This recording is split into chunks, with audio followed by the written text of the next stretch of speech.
तुम यहाँ क्या कर रहे हो अर्तुल बे? क्या तुम बानो जीजी को बचाने आए हो? तुम अपने कबीले से बहुत प्यार करते हो, लेकिन तुम्हारे दिल में मौजूद जंगली घोड़े तुम्हारे गुस्से की वजह से अंधे हो चुके हैं। अपने अल्फाज पर गौर करो अर्तुल बे, मेरा सब्र जवाब दे रहा है।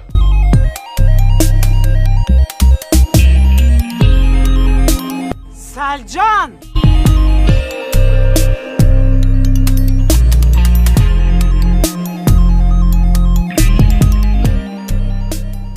अस्सलाम वालेकुम नाजरीन। इस केस के आगाज में हाइमा खातून पानी लेकर दीवान की तरफ जाती हैं तो दुर्गा का सिपाही उनके सामने आ जाता है। हाइमा खातून कहती हैं मेरे रास्ते से हट जाओ। सिपाही कहता है तुजदेकिन बे ने हुक्म दिया है, कोई भी इसके पास नहीं जा सकता। हाइमा खातून उसे घूर कर देखती हैं, फिर वो आगे से हट जाता है। फिर हाइमा खातून दीवान के पास जाकर बैठ जाती हैं और उसे दिलासा देती हैं और कहती हैं कि बानो जीजी के बारे में परेशान मत हो, वो ठीक है। दीवान खुश हो जाता है। फिर हाइमा खातून उसे पानी पिलाती हैं। दीवान कहता है अर्तुल भाई ने हलीमा सुल्तान के लिए बहुत सारी मुश्किलात उठाई थी, अब मुझे समझ आ गई है, प्यार के लिए ये सब कुछ करना पड़ता है। फिर हाइमा खातून उसे दिलासा देकर वहाँ से चली जाती हैं।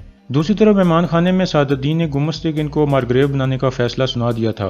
फिर कबीलों के सरदार अपनी राय देते हैं। तुजदेकिन कहता है बहुत अच्छा फैसला है, ये हमारे लिए इज्जत की बात है कि गुमस्तेगिन का ताल्लुक हमारे कबीले से है। इसके अलावा कुछ और सरदार भी इस फैसले की हिमायत करते हैं। फिर अर्तुल बोलता है अमीर सादुद्दीन आपकी इजाज़त हो तो मैं कुछ कहूँ। सादुद्दीन कहता है बोलो अर्तुल। अर्तुल कहता है मैंने सुना था कि आप कोई अहम मसले पर हमारे साथ सलाह मशवरा करना चाहते हैं, लेकिन ऐसा लग रहा है आप सिर्फ अपना हुक्म सुनाने यहाँ आए हैं। वहाँ बैठे सब लोग अर्तुल के खिलाफ बोलने लगते हैं और कहते हैं ये आप क्या कह रहे हो अर्तुल बे? फिर सादुद्दीन कहता है बहादुर अर्तुल, तुम किस वजह से इस तरह की बात कर रहे हो? अर्तुल कहता है आप यहाँ ऐसी ही गलती कर रहे हैं जैसी आपने नुयान को बचा कर की थी जब गुंदोगदो भाई उसको सजा देने वाले थे। इसके अलावा कुछ कबीलों के सरदार भी यहाँ मौजूद नहीं हैं। ये सुनकर कबीलों के सरदार अर्तुल की बात की हिमायत करते हैं और कहते हैं कि दूसरे कबीलों के सरदारों को भी यहाँ होना चाहिए। फिर अर्तुल कहता है ये मेरी जिम्मेदारी है कि मैं कुछ ऐसा होने से रोकूं जिसकी वजह से एक दिन हमें शर्मिंदगी का सामना उठाना पड़े। गुमस्तेगिन गुस्से से कहता है तुम्हारी गुस्ताखी हमारे सब्र को आजमा रही है अर्तुल बे। लेकिन सादुद्दीन चालाकी से कहता है हम अर्तुल के एतराज़ की कदर करते हैं ताकि हम अपनी गलतियों को सुधार सकें। फिर वो गुंदोगदो से पूछता है तुम्हारा क्या ख्याल है? गुंदोगदो कहता है अमीर हजरत, मुझे आपकी नीयत पर कोई शक नहीं है, आप हम सब की बेहतरी चाहते हैं, लेकिन हमारी वालदा ने हम दोनों को यहाँ एक शर्त पर भेजा था कि काई कबीला कोई ऐसा फैसला कबूल नहीं करेगा जिसमें हम दोनों की रजामंदी शामिल ना हो। सादुद्दीन उसका शुक्रिया अदा करता है और कहता है मैं बहुत जल्द काई कबीले में आऊँगा और हाइमा खातून के मुंह से हतमी फैसला सुनूंगा। अगले दिन सुबह के वक्त हाइमा खातून कहती हैं तो उनका मकसद गुमस्तेगिन को मारग्रेव बनाना है। अर्तुल कहता है वो गुमस्तेगिन को सब कबीलों का इंचार्ज बनाना चाहते हैं। सुंगरतेगिन कहता है गुमस्तेगिन अभी भी मेहमान खाने में मौजूद है और वो मिलकर हमारे बारे में फैसले कर रहे हैं। अर्तुल कहता है मैं ऐसा नहीं होने दूंगा भाई, मैं उनका पोल खोल दूंगा, मैं गुंदोगदो और तुजदेकिन को काराकालर के मुकाम पर लेके जाऊंगा और वो अपनी आंखों से हकीकत देख लेंगे। दूसरी तरफ आयतुलन कहती है तो अब मुझे वो काम खत्म करना होगा जो मैंने शुरू किया था। फिर वो खड़ी होती है और अपनी तलवार उठा लेती है। गोंजागुल कहती है मैं आपको वहाँ अकेली नहीं जाने दूंगी। आयतुलन कहती है मैं तुम्हें इस काम का हिस्सा नहीं बनाना चाहती, इसलिए मैं अकेली जाऊंगी। बानो जीजी जख्मी है, मैं उन दोनों को आसानी से संभाल सकती हूँ, तुम परेशान मत हो। दूसरी तरफ ट्रेनिंग एरिया में गुंदोगदो एक सिपाही के साथ प्रैक्टिस कर रहा था। इतने में अर्तुल वहां पहुंचता है और गुंदोगदो से कहता है मैं आपसे कुछ बातें करना चाहता हूं भाई, आप मेरे साथ खेमे में चलो, हम यहाँ बात नहीं कर सकते।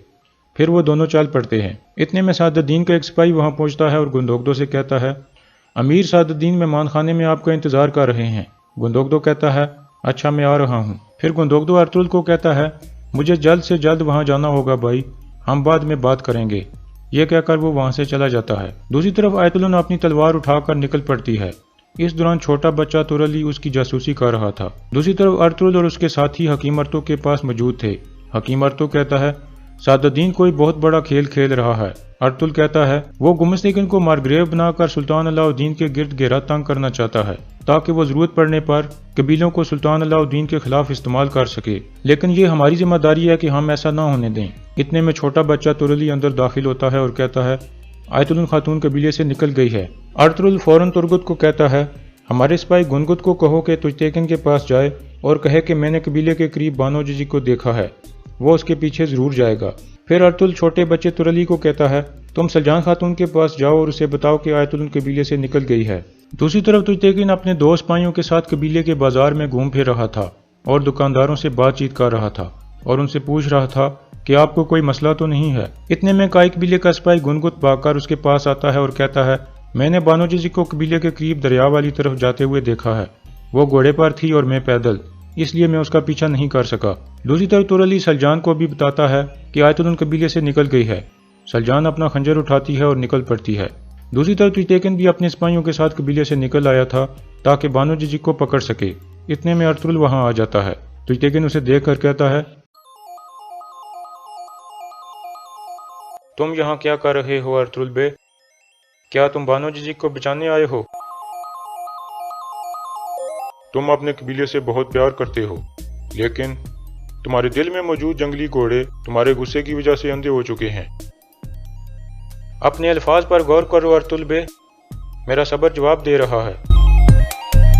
ارطل کہتا ہے نیان والی مصیبت یاد ہے تمہیں؟ اب تم مجھ سے بھی بڑی مصیبت میں ہو۔ میں یہاں تمہیں بانو جزی کے پاس لے جانے کے لیے آیا ہوں۔ میں تمہیں دکھاؤں گا کہ انہوں نے تمہیں کتنی بڑی مصیبت میں ڈالا ہے۔ میرے ساتھ آؤ اور حقیقت کو اپنی آنکھوں سے دیکھ لو۔ دوسری طرف سلجان کارا کائلر کے مقام پر جا رہی تھی اور سنگر تیکن بھی اس کی حفاظت کے لیے پیچھے پیچھے آ رہا تھا۔ ارطل بھی تجتیکن کو لے کر اس جگہ پہنچ جاتا ہے جہاں بانو جزی اور سلجان نے ملاقات کرنی تھی اور وہ دونوں ایک جھاڑی کے پیچھے چھپ کر بیٹھ جاتے ہیں۔ تھوڑی دیر بعد ایک طرف سے بانو جزی آ جاتی ہے۔ تجتیکن اسے دیکھ کر اٹھنے کی کوشش کرتا ہے لیکن ارطل کہتا ہے صبر کرو تجتیکن، تھوڑی دیر میں آیت الن یہاں آنے والی ہے۔ اتنے میں سلجان بانو جزی کے پاس پہنچتی ہے اور اس سے خیریت معلوم کرتی ہے۔ کچھ ہی دیر میں آیت الن بھی وہاں پہنچ جاتی ہے اور سلجان کو آواز دیتی ہے۔ بانو جزی اسے کہتی ہے تم یہاں کیسے پہنچی ڈائن؟ آیت الن کہتی ہے وہ مجھے دے دو فوراً۔ پھر سلجان کہتی ہے ہم ثابت کر دیں گے کہ تم نے کورکت ماموں اور دورو خاتون کو قتل کیا تھا۔ اب سے ہمیں تم سے یا تمہارے بھائی سے کوئی ڈر نہیں ہے۔ اس کے بعد بانو جزی اپنے بوٹ سے ایک چھوٹی سی پوٹلی نکالتی ہے اور کہتی ہے کیا تمہیں یہ ثبوت چاہیے؟ آؤ اور لے جاؤ، لیکن پہلے تمہیں ہمیں مارنا پڑے گا۔ آیت الن کہتی ہے تم کبھی ثابت نہیں کر پاؤ گے کہ میں نے ان دونوں کو مارا تھا۔ یہ کہہ کر وہ اپنی تلوار نکال لیتی ہے۔ دوسری طرف گندوگدو حکیم ارتو کے پاس پہنچتا ہے اور کہتا ہے جب میں مہمان خانے جانے کے لیے تیار ہو رہا تھا تو میرے بازو میں تیز درد شروع ہو گیا۔ یہ درد کافی عرصے سے ہے لیکن میں نے اسے سنجیدہ نہیں لیا، لیکن اب یہ شدید ہو گیا ہے۔ حکیم ارتو کہتا ہے آپ کو آرام کی ضرورت ہے بھائی، اور اس درد کو ہلکا مت لو۔ جب آپ مہمان خانے سے واپس آؤ تو مجھے بتانا۔ دوسری طرف تجتیکن کی آنکھیں کھل گئی تھیں کیونکہ اس نے حقیقت اپنی آنکھوں سے دیکھ لی تھی۔ ارطل اسے کہتا ہے تم نے اپنے بابا اور اپنی والدہ کے قاتل کو دیکھ لیا ہے، لیکن یہ کافی نہیں ہے، ان سب کے پیچھے گمس تیکن ہے۔ اسی دوران آیت الن اور بانو جزی نے اپنی تلواریں نکال لی تھیں اور سنگر تیکن بھی اپنے تیر کمان کے ساتھ تیار ہو گیا تھا تاکہ وہ سلجان اور بانو جزی کی حفاظت کر سکے۔ پھر آیت الن ان پر حملہ کر دیتی ہے اور کہتی ہے میں تم دونوں کو مار ڈالوں گی۔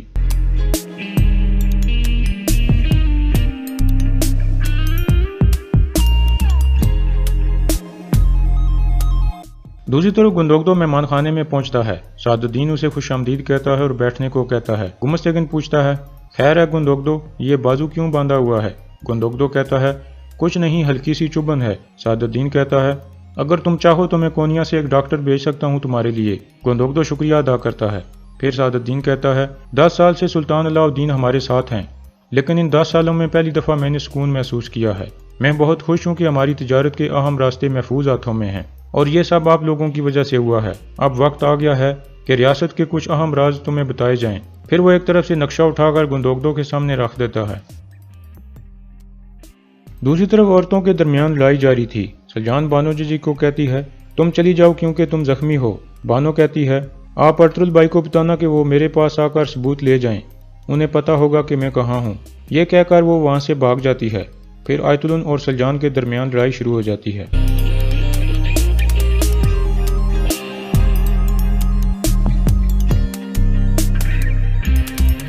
سلجان آیت الن کو زخمی کر کے بھاگ جاتی ہے اور آیت الن اس کا پیچھا کرنے لگتی ہے۔ ارطل اور تجتیکن بھی اپنی جگہ سے کھڑے ہو جاتے ہیں۔ دوسری طرف سعد الدین گندوگدو کو نقشہ دکھاتے ہوئے کہتا ہے یہ ہمارے ترک قبیلوں کا نقشہ ہے، اس میں سے زیادہ تر قبیلے منگولوں کے ساتھ لڑ رہے ہیں اور کافی مشکلات میں ہیں۔ یہی وجہ ہے کہ میں نے گمس تیکن کو مارگریو بنایا ہے تاکہ ہم قبیلوں کے بارے میں اہم فیصلے کر کے ریاست کو محفوظ بنا سکیں۔ اس لیے میں چاہتا ہوں کہ کائی قبیلہ اس معاملے میں میرا ساتھ دے۔ دوسری طرف آیت الن سلجان کے پیچھے بھاگ رہی تھی، لیکن رستے میں ایک جگہ اس کا پاؤں پھسلتا ہے اور وہ گر جاتی ہے۔ اس طرح سلجان وہاں سے بھاگنے میں کامیاب ہو جاتی ہے اور آیت الن بیٹھ کر اپنے زخمی بازو کو دیکھنے لگتی ہے، اور یہاں اس قسط کا اختتام ہو جاتا ہے۔